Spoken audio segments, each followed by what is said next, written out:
শুভ দুপুর বন্ধুরা। আজকে আমি কি রান্না করছি চলো তোমাদের সাথে শেয়ার করি। আর তোমাদের দাদাভাই আজকে বাজার থেকে নিয়ে এসেছে জ্যান্ত ট্যাংরা মাছ। আমরা কিন্তু বড়ি দিয়ে করি। আর ট্যাংরা মাছটাকে ভালো করে ভেজে নেব।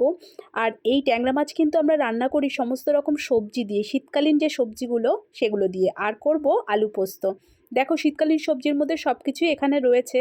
আর সামান্য একটু কালো জিরে ফোড়ন দেওয়া হবে, তারপরে কিছুই না। রান্নাটা তোমরা অনেকেই হয়তো করো। এই আমার শ্বশুরবাড়িতে এই রান্নাটা ভীষণভাবে প্রচলিত এবং এটা সবাই খেতে খুব ভালোবাসে। আর দেখো আলু পোস্ত করব বলে সুন্দর করে একটু পোস্ত বেটেও নিয়েছি। আর এই যে দেখো বড়ি দেওয়া হচ্ছে আর মাছগুলোকে সুন্দর করে ভেজে নিয়েছি। যেহেতু ঠান্ডা লেগেছে, ঝাল ঝাল আলু পোস্ত কিন্তু মুখে ভীষণ ভালো লাগবে। আর আমার কিন্তু মাছটা রান্না হয়েও গেছে, জাস্ট এটা এখন দিয়ে দেব, দিয়ে একটু ফুটবে ভালো করে। তারপরে আমার আলু পোস্ত হয়ে গেছে। প্রচণ্ড ঠান্ডা লেগেছে, মুখে কিছু ভালো লাগছে না। তো যাই হোক, এখন আমার রান্না কমপ্লিট হয়ে গেছে। কেমন লাগলো ভিডিওটা জানিও।